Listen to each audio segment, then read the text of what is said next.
Bapak Ibu Saudara, kita melanjutkan studi kristalisasi kita, kitab Ibrani, ini baru yang kedua, dan kita ambil dulu tema imam besar ya. Karena di dalam pasal 8 itu dikatakan inti dari segala, inti ya segala yang kita bicarakan itu ialah kita mempunyai imam besar yang demikian ya. Katakan di sini yang duduk di sebelah kanan tahta yang maha besar di sorga. Jadi tema mengenai imam besar itu tema sentral lah ya dalam kitab Ibrani ini. Kemarin kita sudah ambil tema lamban mendengar karena memang komunitas orang Yahudi ini yang kita sebutlah komunitas Petrus itu menurut Paulus kalau ditinjau dari sisi waktu sudah menjadi pengajar, tapi ternyata mereka masih perlu lagi diajarkan dasar-dasar pokok mengenai iman, pertobatan dan sebagainya. Jadi ini Paulus mendorong, ini beda masalahnya dengan jemaat Galatia. Kalau jemaat Galatia ini dia mencoba kembali kepada perjanjian lama lah, artinya sudah mulai dari roh, dipimpin roh ya, mengalami mujizat Tuhan, tapi mereka mau menyempurnakan perjalanan imannya dengan melakukan kembali hukum sunat, memelihara hari-hari tertentu dan sebagainya. Kalau jemaat Ibrani tidak begitu. Mereka kelihatannya sih tidak mau kembali kepada Yudaisme, katakanlah begitu ya, agama Yahudi itu. Cuma mereka agak lambat bergeraknya ke depan ya. Itu sebabnya Paulus memberikan perbandingan lah ya, perjanjian lama dengan perjanjian baru. Ya di sini imam besarnya juga akan dibandingkan, nanti kita akan lihat ini ya, yang satu peraturannya menurut peraturan manusia, aturan Harun, yang satu aturan Melkisedek ya. Jadi sebenarnya Paulus ini dengan memberikan kata-kata nasihat, dorongan, itu dia mau melihat yang ini lebih baik. Karena kata kunci dalam kitab Ibrani better, lebih baik ya. Nah jadi imam besar ini, imam ya atau imam lah ya dulu. Coba dulu kita melihat dulu apa konsep imam itu dalam perjanjian lama ya. Ya kita nggak usah lah kita baca, tapi yang jelas dalam Keluaran 19 ayat 20 itu dikatakan di sana ketika Tuhan mau mengikat perjanjian dengan bangsa Israel di Gunung Sinai dengan perantaran Musa, itu Tuhan bilang, kamu akan menjadi bagiku bangsa yang kudus, imamat yang rajani, umat kepunyaan Tuhan, umat kesayangan Tuhan gitu loh. Ini yang kata istilah imamat rajani nih ya. Atau coba dulu kita lihat dulu lah sebentar ya, kalau mungkin perlu juga ya. Keluaran 19 ya. Saya pakai IRT lah ya. Keluaran 19 ya. Ini dia janji Tuhan ya kepada bangsa Israel itu. Dikatakan di sini, dan sekarang jika kamu, tapi janji ini memang bersyarat ya, jika kamu sungguh-sungguh mau mendengarkan suaraku dan memegang perjanjianku, maksudnya perjanjian lama ini ya, maka kamu akan menjadi satu harta kesayanganku atas segala bangsa, sebab seluruh bumi ini milikku. Nah ini kan seluruh bumi milikku ini artinya Israel akan diangkat sebagai apa? Harta kesayangan ya, tapi ayat berikutnya dikatakan kamu akan menjadi imamat rajani, artinya seluruh anggota jemaat, seluruh orang Israel adalah raja-raja dan imam-imam. Itu maksudnya diangkat menjadi raja-raja dan imam-imam bagi bangsa-bangsa lain, karena seluruh bumi itu milik Tuhan. Jadi maksudnya di sini bahwa Israel akan, seluruh bangsa itu ya, akan menjadi imam-imam. Imam-imam itu yang sederhananya yang membawa bangsa-bangsa ini kepada Yahweh dan membawa Yahweh kepada bangsa-bangsa. Karena imam-imam ini kan perantara. Nanti kita akan melihat detailnya maksudnya bagaimana. Tapi maksudnya saya hanya mau membagikan latar belakang ya keimaman ini ya. Bahwa memang dalam perjanjian Tuhan Yahweh dengan Israel ya di Gunung Sinai, memang keimaman itu sangat ya itu salah satu ya Kemudian yang berikutnya di sini bagiku dan bangsa yang kudus, jadi ada 3. Jadi harta kesayangan, jadi imamat yang rajani, artinya menjadi raja-raja dan imam-imam. Baru yang ketiga di sini bangsa yang kudus. Kudus itu artinya dipisahkan. Ya, bukan berarti Tuhan nggak mencintai bangsa-bangsa lain, tapi Israel dipisahkan secara khusus agar dia menjadi imam-imam dan raja-raja bagi bangsa-bangsa lain juga. Nanti semuanya diberkati setiap bangsa. Karena janji Tuhan kepada Abraham kan, olehmu dan keturunanmu semua kaum, semua bangsa-bangsa ini akan diberkati. Ya, jadi sistem keimaman itu sudah ada, artinya dalam perjanjian lama itu merupakan sentralnya. Sentral ya. Janji Tuhan yang 3 itu salah satu itu yaitu imam-imam itu. Israel akan menjadi imam-imam ya bagi bangsa-bangsa lain. Tetapi kemudian kita tahu ceritanya ketika di Gunung Sinai itu Musa setelah itu dia naik ke atas, dia menerima 40 hari itu puasa, ya nggak makan nggak minum, menerima loh perjanjian ya, 2 loh itu yang di pasal berikut 20 itu ada itu, ya itu Israel jatuh dalam penyembahan berhala. Ini sangat menyedihkan memang ya, baru aja ya Musa bicara pada bangsa Israel, Tuhan turun ya di Gunung Sinai. Tahu hanya karena mereka tunggu-tunggu lama gitu, kayak nggak ada ini gimana nih ya, apa yang terjadi dengan Musa kira-kira begitu ya di atas gunung itu. Mereka langsung minta sama Harun, tolong bikin kami anak lembu emas.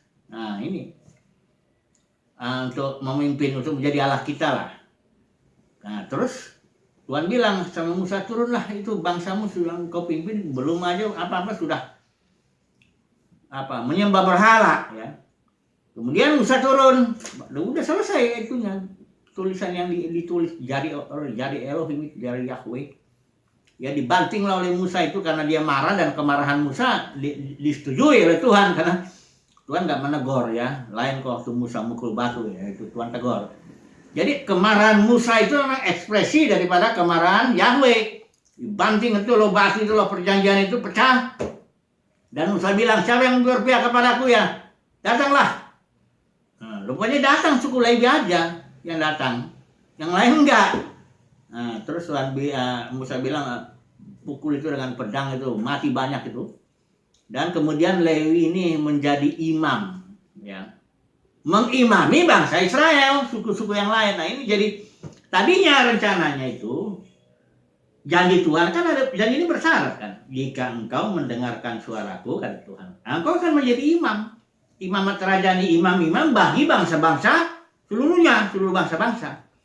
Tapi karena kejatuhan anak lembu emas, akhirnya keimaman itu jatuh kepada suku Lewi. Dan suku Lewi bukan mengimami seluruh muka bumi, seluruh suku-suku bangsa-bangsa lain, enggak. Suku Lewi menjadi imam bagi suku-suku yang lain yang 11 itu. Nah disinilah kita sudah lihat ya kejatuhan itu ya. Kemudian memang setelah itu komunitas Petrus, perjanjian baru kan ini udah gagal, perjanjian lama ini. Tuhan bikin lagi, Tuhan janji dalam Yeremia 31 itu ya. Itu dikatakan, aku akan bikin perjanjian baru untuk dengan kaum Yehuda ya. Perjanjian baru ini dilayankan oleh komunitas Petrus kepada orang Yahudi ya. Dan Petrus ini kan dibilang, kamulah bangsa yang terpilih, imamat yang rajani. Jadi jemaat katakan jemaat Yahudi itu kembali diangkat, yang percaya kepada perjanjian baru kembali diangkat menjadi imam-imam semuanya. Gereja dalam arti komunitas Petrus semuanya imam-imam ya, sama ya, komunitas Paulus juga begitu, komunitas Yohanes begitu juga. Nah, sebab nanti kan tapi kita lihat nanti mereka akan jatuh gereja. Tapi ini artinya ketika gereja jemaah di padang gurun itu gagal keimamannya ya, ini saya sedang bicara imam ini, gagal, jadi jatuh. Tadinya imam itu seluruh suku Israel, tapi jatuh kepada suku Lewi. Maka perjanjian baru ini memulihkan keimaman itu. Siapa yang percaya Yesus menjadi imam. Nggak peduli mau suku apa, ya mau suku apa aja, ya. Yang suku Israel ini ya, yang menjadi yang percaya Yesus masuk dalam perjanjian yang baru, yang diikat sahkan oleh darah Yesus, dimeteraikan oleh Roh Kudus, menjadi imam. Hanya nanti kita lihat gereja jatuh, ya jadi pecah dia. Ada yang imam, ada yang umat, ada yang pendeta, ada yang jemaat. Nah ini jatuh lagi ya. Dia memang selalu jatuh saja ya memang. Memang itulah jalan Tuhan, ya. Jalan Tuhan itu untuk Tuhan itu menggenapi rencananya melalui kejatuhan demi kejatuhan manusia. Inilah dia ajaibnya. Ya, memang dirancang sedemikian oleh Tuhan untuk memproses manusia agar menjadi serupa segambar dengan Dia. Oke lah. Jadi ini latar belakang katakanlah keimaman. Ya. Di sini Paulus mengajarkan imam, kita punya imam besar ya. Imam itu ada imam yang kalau di Israel itu yang perjanjian lama itu yang imam-imam melayani yang di luar. Kalau imam besar hanya boleh masuk sekali ke ruang, kan baginya ini pelataran, ini ruang kudus, ini ruang Maha Kudus ya, yang ada loh perjanjian itu di situ ruang Maha Kudus. Nah, imam besar hanya sekali setahun boleh masuk situ dengan darah yang untuk menghapus dosanya sendiri ya, kalau yang di sini dan dosa umat. Coba dulu kita lihat dulu pelan-pelan ya. Pengertian imam itu. Pasal 2 ayat 17 ya, ini pelan-pelan dulu ya, barangkali kalau sempat selesai ini imam ya. Boleh ya, tapi kalau belum ya berarti kita yang besok kita akan kembali ke tema yang ini, imam besar ya. Karena ini menjadi sentral sebenarnya ya, keimaman ini menjadi sentral lah ya, tapi sayangnya nanti kita lihat gereja jatuh itu sehingga anggota jemaat tidak berfungsi sebagai imam. Nah, ini ngeri sekali. Mari kita melihat pasal 2 ayat 17 ya. Saya pelan-pelan dulu kita lihat ini bagaimana keimaman ini. Pasal 2 ayat 17 ya. Begini ya. Itulah sebabnya maka dalam segala hal maksudnya Yesus ini harus disamakan. Ini istilah Yunani homoio, kata kerja. To make like artinya dibuat sama dengan saudara-saudaranya supaya ia menjadi imam besar. Artinya Yesus itu tidak boleh menjadi imam besar, beda dia dengan orang yang diimami ini. Dia harus dibikin sama, ya. Harus jadi manusia dalam arti ya kesurupan dengan kita. Dia dicobai sama seperti kita dicobai, hanya dia tidak berbuat dosa, itu aja. Ya, jadi sama ya. Kalau ada kelebihan bedanya dia tidak bisa jadi imam. Bagi saudara-saudaranya harus sama ya. Jadi Yesus itu punya keinginan-keinginan manusiawi juga. Dia punya keinginan seks. Kalau misalnya Bapa di sorga bilang menikah, dia juga bisa punya anak. Sama, dia laki-laki 100%. Jangan dibilang bahwa dia tidak punya keinginan. Punya. Hanya dia nggak melakukan itu. Karena Bapa di sorga, karena dia memilih keinginan Bapa. Jangan kehendakku Bapa, tapi kehendakmu yang jadi. Kan itu. Ya, jadi Yesus sama dengan kita, dicobai sama, diserang, menderita pun sama dengan kita ini ya, yang dalam tubuh daging ini sama dia. Ya. Nah, kemudian pasal 2 ayat 18-nya kita lihat ya. Ayat 18. Sebab oleh karena ia sendiri telah menderita karena pencobaan, itu perhatian. Yesus itu menderita juga karena pencobaan. Sama kita dicobai. Dia juga dicobai dan menderita ya karena pencobaan itu. Nah, karena ia sendiri telah menderita, ya, karena maka ia dapat menolong mereka yang dicobai. Jadi menjadi imam itu juga nggak segampang-gampang. Nggak boleh, harus sama, harus juga biar mengerti dia, ya, biar mengerti dia apa yang orang yang diketengahi imam ini ya. Fungsinya imam itu perantara ya, penolong, nanti kita lihat juga ya. Jadi kalau saudara dan saya, kenapa ya kita ini kok mengalami penderitaan ya? Walaupun tidak banyak ya barangkali ya. Ya memang nggak banyak lah. Paulus bilang juga penderitaan ringan yang saat ini. Kenapa kita menderita? Ya supaya bisa jadi imam. Kalau kita nggak pernah ngerasain sakit, bagaimana kita bisa punya simpati untuk mengimami ya orang sakit? Kalau kita nggak pernah kekurangan, ya, selalu cukup aja, nggak bisa kita merasakan gimana orang yang kekurangan. Kalau kita nggak pernah mengalami dihina, di apa ya, bukan dihina, di salah mengerti, di apapun lah itunya, istilahnya ya. Kalau begitu kita nggak bisa. Makanya Yesus itu paling menderita dia. Seluruh penderitaan manusia itu udah pernah dia rasakan, sehingga dia bisa menjadi imam bagi seluruhnya. Ya, penderitaan kita ini menentukan juga kita ini imam bagi siapa. Ada orang yang bilang, waktu itu ada teman saya, dia meninggal anaknya. Ya, semua biasalah ya, orang kumpul mengasih penghiburan. Dia langsung bilang begini, siapa yang punya anak belum pernah meninggal anaknya, jangan ngomong. Karena dia bilang, ngomong-ngomong tapi lu sendiri gak pernah ngerasain gimana rasanya. Ya, ini memang ekstrim ya, tapi saya rasa benar. Kalau Anda mau jadi penghibur bagi orang miskin, pernah dulu dong ngerasain bagaimana jadi orang miskin itu. Ya, kalau mau menghibur orang yang dihina, disalah mengerti, dikucilkan, diejek, jangan. Ya, kalau kita orang yang disanjung-sanjung, dipuji, waktu mau menghibur ini, nggak bisa. Kita nggak bisa jadi imam bagi dia.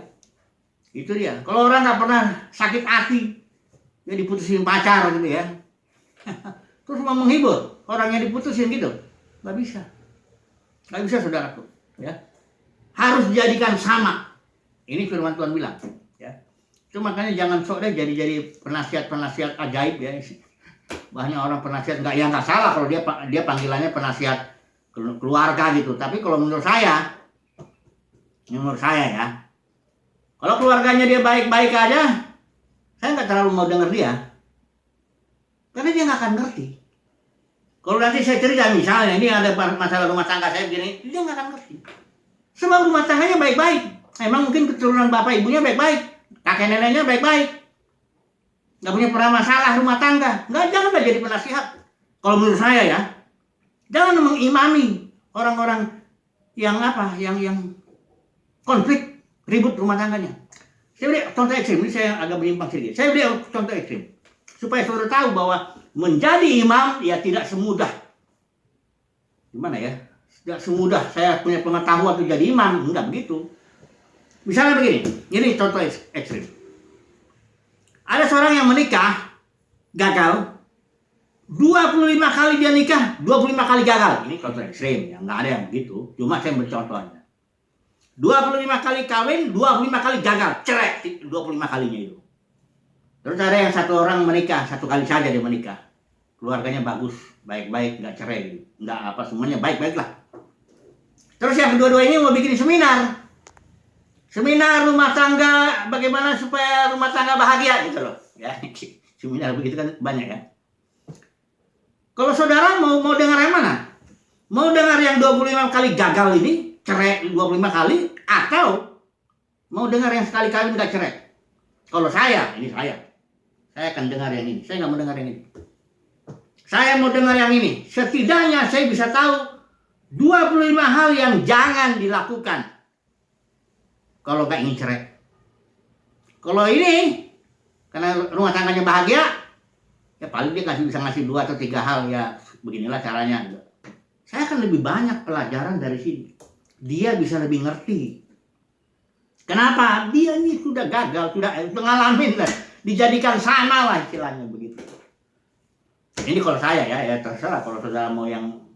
Makanya kayaknya Jack Ma itu pernah ngomong ini. Anda kalau belajar dari yang gagal, dia mau bilang, saya nanti akan nulis buku atau apa, 1001 kegagalan Alibaba. Ya. Dia nggak belajar sama orang sukses, enggak. Anda belajar dari orang gagal. Karena Anda akan mengalami kegagalan. Ini Jack Ma, kita tahu seorang yang mempunyai Alibaba itu, katanya sih yang paling kaya di Tiongkok ya. Jadi menjadi imam haruslah menyadari itu, ya. Kemudian mari kita lihat lagi bandingan pasal 4 ayat 15 ini, kayaknya nggak bisa nih imam besar ini kita selesaikan satu session begini, nggak bisa. Besok harus kita sambung. Pasal 4 ayat 15, karena ini intinya ini. ayat 4 pasal 4 5. Karena kita sekarang mempunyai imam besar agung yang telah melintasi semua langit, yaitu Yesus Anak Allah, baiklah kita teguh berpegang pada pengakuan iman kita. Sebab, perhatikan ini, imam besar yang kita punya bukanlah imam besar yang tidak dapat turut merasakan kelemahan-kelemahan kita. Saudara lihat nggak? Kalau orang berhasil, keluarganya berhasil, tidak pernah cerai. Maksud saya bukan suruh dia cerai dulu baru dia. Enggak. Orang harus, kalau mau simpati, saudara tahu rasanya kemiskinan itu, mesti ngalamin dulu kekurangan. Baru bersimpati dia. Ngerasain dia. Ada hamba Tuhan ya. Karena dia mengalami kemiskinan, akhirnya panggilannya dia ngerasain sengsaranya itu orang miskin. Dia menjadi pelayan bagi suku yang terasing. Wah, udah miskin dalam segala hal, miskin dalam segala hal udah. Ya. Emang ini perhatian. Imam besar yang kita punya bukanlah imam besar yang tidak dapat turut merasakan kelemahan-kelemahan kita. Sebaliknya sama dengan kita. Perhatikan ya, dijadikan sama dengan kita. Ia telah dicobai, hanya tidak berbuat dosa. Ini persyaratan imam ya, supaya kita nanti paham ya. Saya lebih senang belajar dari orang gagal daripada belajar dari orang berhasil ya. Mari kita lihat dulu poin pertama ya. Ini kayaknya saya udah cukup dulu lah pembukaan ya. Nanti saya akan sambung 3 poin ini sebenarnya. Pertama itu fungsi katakanlah imam besar itu imam. Kedua, imam yang menurut aturan Harun. Yang ketiga, imam menurut aturan Melkisedek ya. Dan kemudian kita ambil kesimpulan. Kayaknya besok aja deh ya. Haleluya. Amin.